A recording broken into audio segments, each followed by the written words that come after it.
Welcome back to episode number 2 of my tea party series. Today we are making delicious shortbread cookies with a pink vanilla buttercream. These cookies are perfect to have at tea parties or brunches or just a party in general. My name is Aliena and welcome to my kitchen. So to start our shortbread cookies, I have my mixer. If you don't have a mixer, you can just use a handheld one, but this makes it so easy, so I really like using it. And I have my paddle attachment, and in my bowl I have my butter. Shortbread cookies are pretty much a butter cookie, so we have a lot of butter. We have 1.5 cups of butter or 24 tablespoons, and this is at room temperature. And now I am just going to let it mix together, cream together for about 1 minute. Now that my butter is mixed together, I can add in my sugar, and I have 1 cup of powdered sugar, and it's important to sift your powdered sugar to get out all the clumps. And now we can beat this together for about 1 to 2 minutes until the mixture is really light and fluffy. And you want to scrape down the sides of your bowl, making sure that all that powdered sugar is getting combined in with the butter, because I feel like there's always some of it that clings to the side and it always bothers me. And now I'm just going to give this a final beat. Our butter mixture is now super light and fluffy, so we can add in 1 teaspoon of vanilla extract. Give it a quick mix.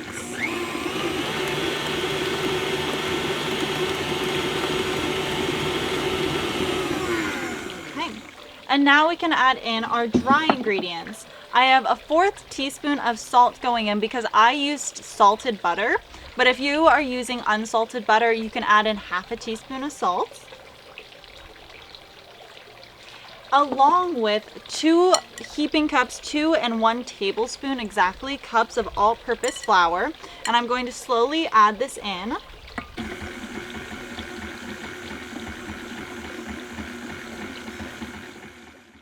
And I will say this is a really soft dough. Don't worry about that because we are placing it in our fridge for about 2 to 3 hours. I've wrapped it in some saran wrap in the shape of a circle or a rectangle, whatever shape you want, just so that it's nice and flat. And we can go and pop this in our fridge for about 2 to 3 hours until it's firm and chilled. And here we have our dough, and it's out of the fridge. It is chilled for several hours, and we can unwrap it. I like to let it chill outside for about 10 minutes, heat up a little bit, because if you take it right out of the fridge, it'll be like rock hard, and we don't want that. So now we can unwrap our dough, and I like to roll it out between 2 pieces of parchment paper because this way you don't have any sticking, and also you don't have to add any more flour to prevent sticking.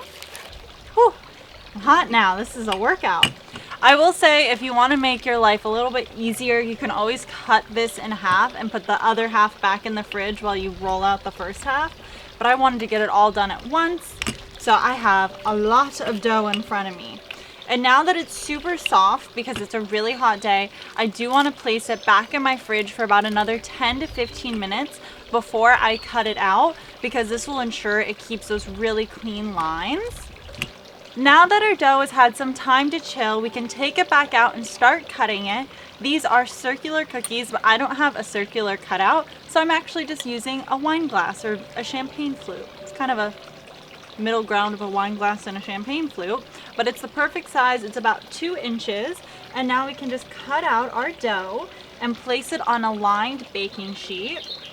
Also, at this point, I have preheated my oven. My oven is set to 325 degrees Fahrenheit. But once you cut out your cookies, you do actually want to pop them back in the freezer for 10 minutes just to make sure they're really cold when they go in the oven, because these butter cookies do like to spread and we do not want that. So freezing them helps ensure that they keep their shape. Our cookies are in the oven, and we are baking them at 325 degrees Fahrenheit for about 17 to 18 minutes until they are just lightly golden brown. Then we can remove them from the oven, let them cool on the baking dish for about 10-15 minutes before transferring them to a wire rack to cool completely. So now that they are in the oven, we can start on our frosting. And I have 16 tablespoons or 1 cup of butter at room temperature. And to that, I can add in 1 teaspoon of vanilla extract, along with just a dash of salt. There we go. And we can beat this together for about 1 minute until it's really creamy and it's creamed together. Our butter is creamed together, so we can start adding in our powdered sugar. I have 2 cups of powdered sugar and I sifted it to make sure there's no clumps because no one likes a clumpy frosting. And then over here I have my heavy cream. You can use around 2 to 3 tablespoons of heavy cream. And I'm just going to slowly alternate back and forth. So let's start with our powdered sugar. Also, don't forget to scrape down the sides of your mixer while you are doing this, just making sure that everything is getting combined. I didn't end up using all of my heavy cream. I used about 2 tablespoons because this is a nice thick icing and I don't want it too thin. And you can leave it at this color, but I think these cookies look really cute with a pink icing. So here I have some red gel and I'm just going to slowly add in a little bit of it because you don't want this to be red. We just want a pastel pink. And here we have our finished frosting. It is super pretty and it's a really nice pastel pink. Our cookies are out of the oven and they're fully cooled. And so here I have my icing in my piping bag, and you can really ice these cookies however you like, but I like to do a swirl because I think it's really pretty. This recipe makes about 40 cookies, but depending on the size, you can make more or less if you want to make them bigger or smaller. It's up to you, but I really like this size because they're super dainty and cute and perfect for a tea party. So now the best part is getting to taste them.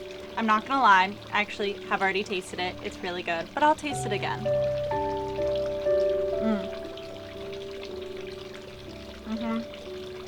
Wow. These are so good. The shortbread is cooked to perfection. It's super crumbly, and then you have that sweetness of the buttercream, and they're so cute. I love them. And so please let me know if you try this recipe and what you think in the comments down below. And don't forget to check back in next Sunday because we are on video number 3 of our tea party series, and we are making delicious lemon bars.